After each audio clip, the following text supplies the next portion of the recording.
Boss humiliates immigrant cleaning. Seconds later he discovers the shocking truth. "Don't you understand English, or it's just dumb?" shouted Richard Blackstone, CEO of Blackstone Industries, as he pointed furiously at a spot on the marble floor of his executive office. "3 weeks ago I asked you to clean this place right." Esperanza Morales, 34, remained immovable, holding the mop, her eyes fixed on the floor. Mexico immigrant 5 years ago, she worked as a nightly cleaning lady in Dallas's most luxurious skyscraper, always arriving at 10 p.m. when all executives had already broken. He never imagined that he would be confronted by the company's own owner. "Look at me when I'm talking to you," he shouted Richard, approaching until his arrogant face stammered hers. "People like you come here thinking they can do anything anyway. This is not your country." The other executives who worked late stopped to observe the scene through the glass walls. Some laughed discreetly, others took their cell phones to record. For them, that was just another power show of the boss, known for his cruelty to inferior employees.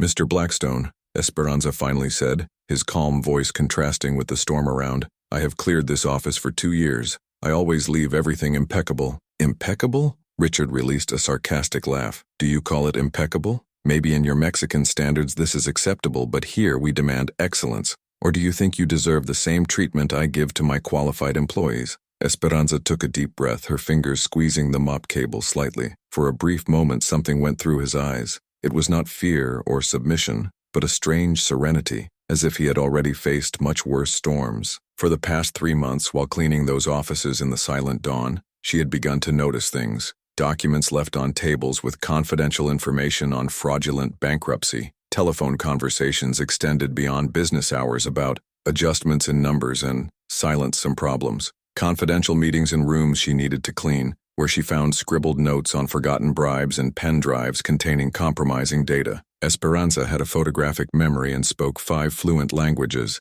talents she had carefully hidden since she had arrived in the United States. His diplomas in economics and international law, obtained from Mexico's National University, were stored in a drawer of his small apartment, along with the certificates of his specialization in financial audit and corporate investigation. "You are farewell," Richard said, turning his back dramatically. "Take your things and get out immediately. Incompetent people have no place in my business, and you can forget any reference. I will make sure no decent company hire you again." Richard took his cell phone and started typing something with a malicious smile. "Actually, I'll post this on my social networks. How to deal with troubled employees, my followers will love it." The executives observed silently, some clearly uncomfortable with free cruelty, others smiling with approval. Margaret Chen, the financial vice president, lowered her eyes and pretended not to see anything. "I understand perfectly, Mr. Blackstone," replied Esperanza, his voice keeping that calm. "I'll gather my things. I'm sure you made the right decision." She went to the closet where she kept her belongings, removing a small black bag. For a moment, Richard noted that she handled a tiny electronic device before storing it discreetly. "Oh, and one more thing," Richard shouted as she walked toward the elevator. "Leave the building key at the reception. People like you don't even deserve to step here again." While everyone watched, waiting to see tears or despair, Esperanza simply nodded and murmured, "Of course, Mr. Blackstone. Thank you so much for the 2 years of learning." But anyone who paid attention to his eyes at that moment would see something Richard Blackstone could never imagine: the absolute calm of those who just received exactly the opportunity he had been waiting for months. There, in the face of all the eyes of contempt, she remained firm as one who holds too powerful secret to be revealed before the right time. What Richard had no idea was that simple cleaning lady had meticulously documented every irregularity, every compromising conversation, and each confidential document he left, scattered throughout the company. And now, with his dismissal filmed and witnessed by a dozen executives, she finally had the final piece of the puzzle. If you are enjoying this story of justice and overcoming, be sure to subscribe to the channel, because what happened in the next 72 hours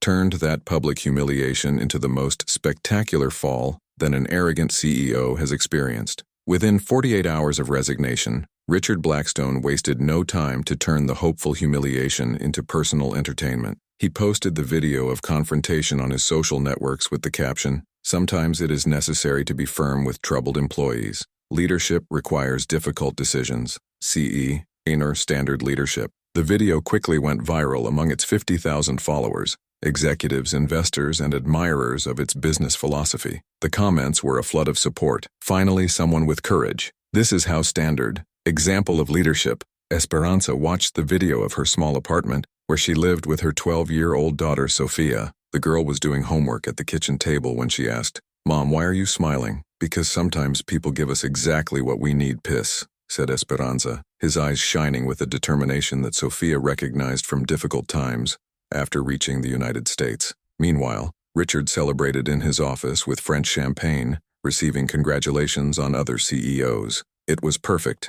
The resignation, commented with his vice president, James Morrison. "Sometimes we need to make public examples to keep the rest of the team on the line." What Richard did not know was that simple cleaning lady had spent the last 3 months meticulously documenting his illegal activities. Esperanza had discovered that Blackstone Industries was involved in an elaborate fiscal fraud, diverting millions of dollars through ghost companies recorded in tax havens. During her dawn silent cleaning offices, she had photographed hundreds of confidential documents, telephone conversations about adjust the numbers to the auditor, and ensure that government staff remains cooperative, were recorded through a small device she kept hidden in her cleaning cart. Esperanza had access to information that could destroy not only Richard, but her entire network of corruption. Deleted emails she had recovered from computers during night maintenance, forgotten pen drives containing compromising spreadsheets, even recordings of meetings where bribes were openly planned. But the worst was yet to come. Richard decided that humiliating hope was not enough. He called several cleansing companies in the city,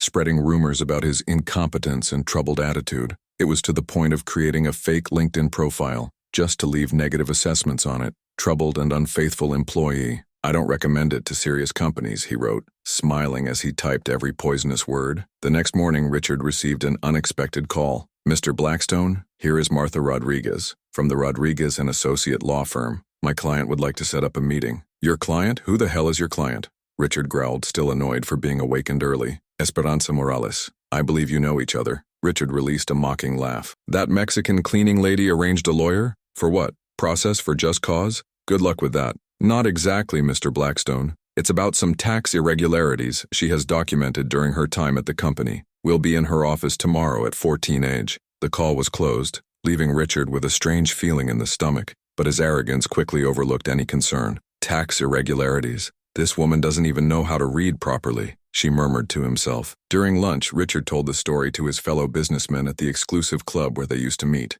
"You won't believe it. That cleaning lady that Felicity is trying to intimidate me with a cheap lawyer," he said between laughter. "What a boldness," exclaimed William Torres, owner of a hotel chain. "These people don't know your place. Good luck to her trying to taste anything against you." Richard lifted his glass of wine. "A toast to the incompetent who find themselves important. They serve as an example for others." What Richard Blackstone could not understand was that he was about to discover the true meaning of the phrase his Italian grandmother always repeated: "Chi ride last, ride meglio." Who laughs last, laughs better. And Esperanza Morales was just beginning to show that 3 years of silence can accumulate enough evidence to overthrow whole empires built on arrogance and corruption. That same night, Esperanza didn't sleep. Seated at the kitchen table with a cup of cold coffee, she opened her laptop and began to organize 3 months of meticulously collected evidence. Each photo, every recording, each document was cataloged with the accuracy of those who knew exactly what they were doing. Sophia found her mother the next morning still working.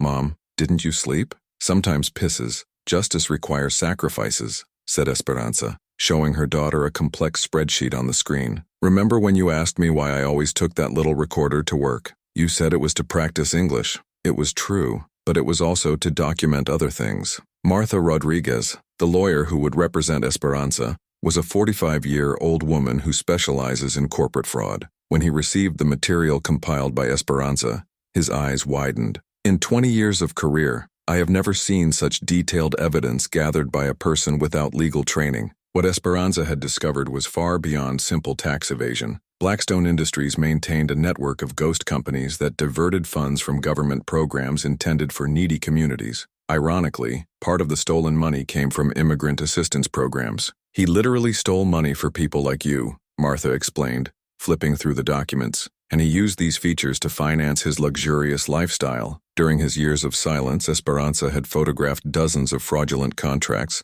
recorded bribes, and even documented meetings where local politicians received bribes in exchange for irregular approvals. All this was in the early hours when she was just an invisible cleaning lady. "Do you realize that this can drop not only Richard, But a whole network of corruption involving at least 3 congressmen and the mayor? Martha asked, impressed. I know exactly what this can do, said Esperanza, his eyes shining with determination. Meanwhile, Richard continued his defamation campaign against Esperanza. He called the owner of the building where she lived, trying to convince him not to renew his rental contract. This tenant is problematic. I'm sure you don't want this kind of person in your building. It also contacted other cleaning companies, spreading lies about alleged theft and inappropriate behavior. His arrogance blinded him completely to the approaching danger. The night before the meeting, Richard organized a dinner at his mansion to celebrate another victory over mediocrity. His business friends laughed loudly when he told about the rebel cleaning, who would try to intimidate him with a lawyer.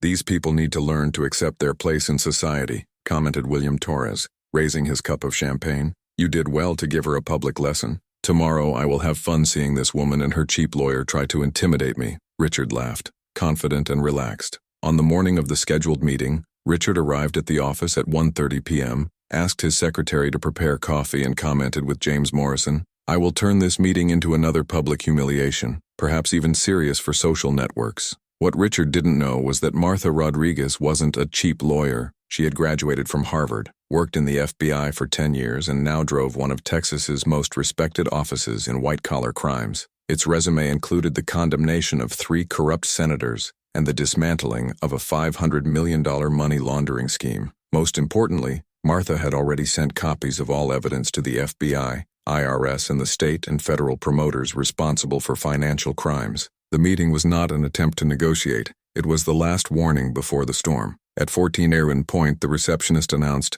Mr. Blackstone, her visits arrived. Richard adjusted his tie and smiled at James. Show time. When the elevator's doors opened, Martha Rodriguez emerged wearing a flawless suit, carrying an Italian leather paste and accompanied by 2 assistants. Behind her was Walking Hope, no longer wearing simple cleaning clothes but an elegant social dress that revealed the professional woman who always had been. Richard's confident smile began to falter when he noticed the posture and presence of the people in front of him. I waited for you in the minor meeting room. Actually, said Martha, her firm and professional voice. I think we'll need the main room. We have a lot to argue. Esperanza remained silent, but her eyes found Richard's for a moment. This time there was no submission or fear in his gaze. There was something much more dangerous, the absolute serenity and who holds all the cards in the game. It was at this moment that Richard Blackstone realized that perhaps he had severely underestimated the situation, but still, his arrogance did not allow him to understand the true dimension of the catastrophe that was about to collapse over his life of privileges.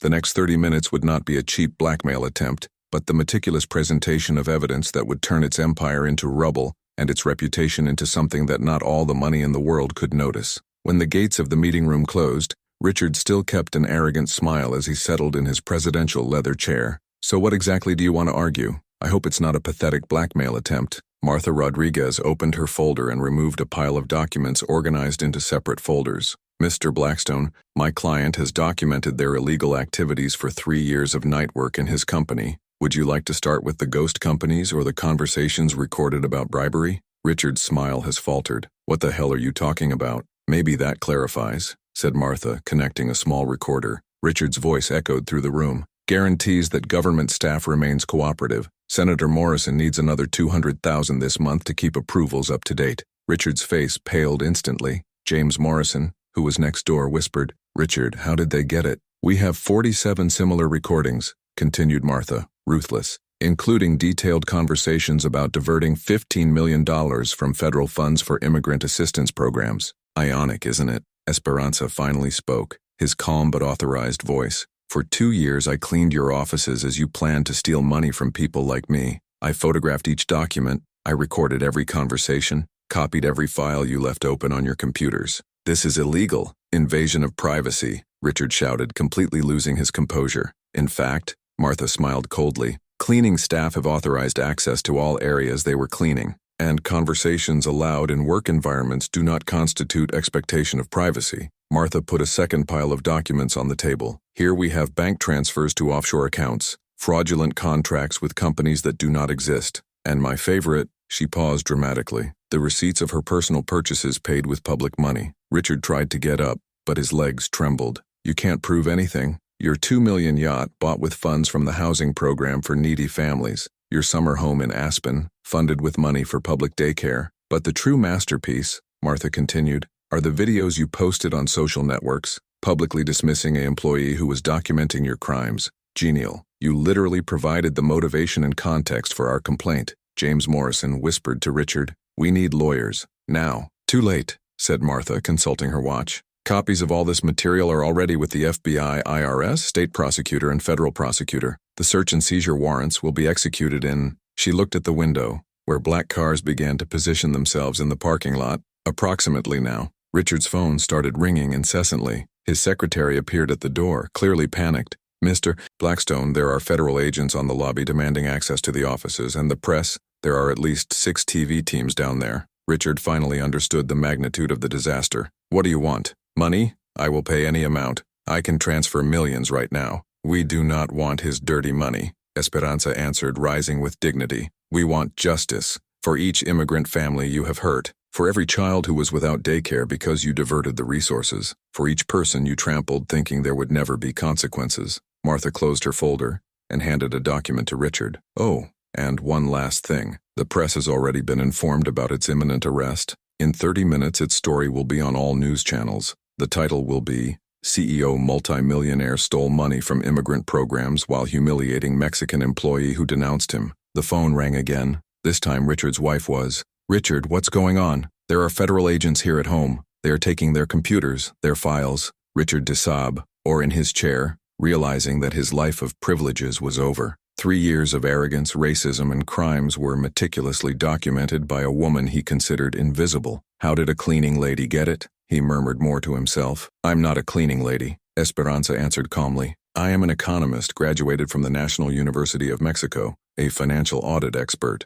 I came to the United States because my husband was murdered for denouncing corruption in the Mexican government. He knew exactly what to look for when I started working here." Martha added, "And best of all, the video of your resignation has viralized in such a way that civil rights organizations, immigrant groups, and even celebrities are publicly supporting Esperanza. You are not just a criminal now, Richard. You are the national symbol of prejudice and corporate arrogance." As they left the room, Esperanza turned one last time. "Mr. Blackstone, today you have found that people like me are not invisible. We are observing, intelligent, and above all, patient. Justice sometimes takes but always arrives." The storm that Richard Blackstone had created with his arrogance was about to turn into the hurricane that would destroy not only his life, but an entire network of corruption he thought was untouchable. But it would be just the beginning. What Esperanza has not revealed was that her investigation had discovered much deeper connections involving high-ranking politicians and other influential entrepreneurs.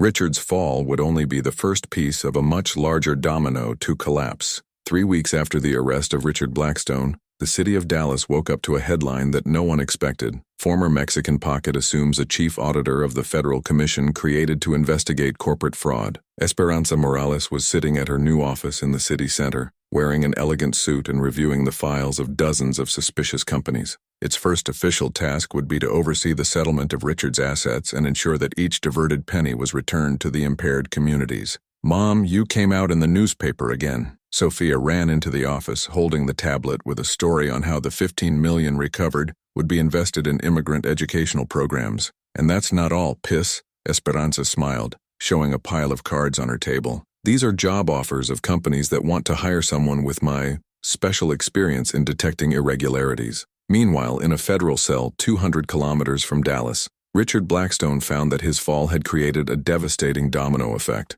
3 congressmen, the mayor, and 5 businessmen were arrested in the following weeks. His corruption network collapsed as a card castle when the evidence collected by Esperanza were analyzed by the FBI. His former vice president, James Morrison, visited the arrest only once. "How did a simple cleaning lady destroy us?" he asked, still in shock. "She was never a simple cleaning lady," Richard murmured, looking through the small window with bars, "and we were too arrogant to realize. We lost everything because we couldn't see beyond our own prejudices." Margaret Chen, who had witnessed Esperanza's original humiliation, was now working as an independent consultant after being fired from Blackstone Industries. In an interview for a business magazine, she admitted, "Esperanza had cleaned our offices for 2 years. We saw her every day, but we never really saw her as a person. That was our biggest flaw." The case became a historic landmark. Universities began to use the Esperanza strategy as a case study in law and administration courses. The title was always the same: How Patience and Intelligence Overcome Arrogance and Prejudice. 6 months later, Esperanza was invited to give a talk at Harvard Business School. Faced with an audience of future executives, she said, "For 3 years you would see me as an invisible cleaning lady. Today I am responsible for supervising investigations that can determine the future of your careers.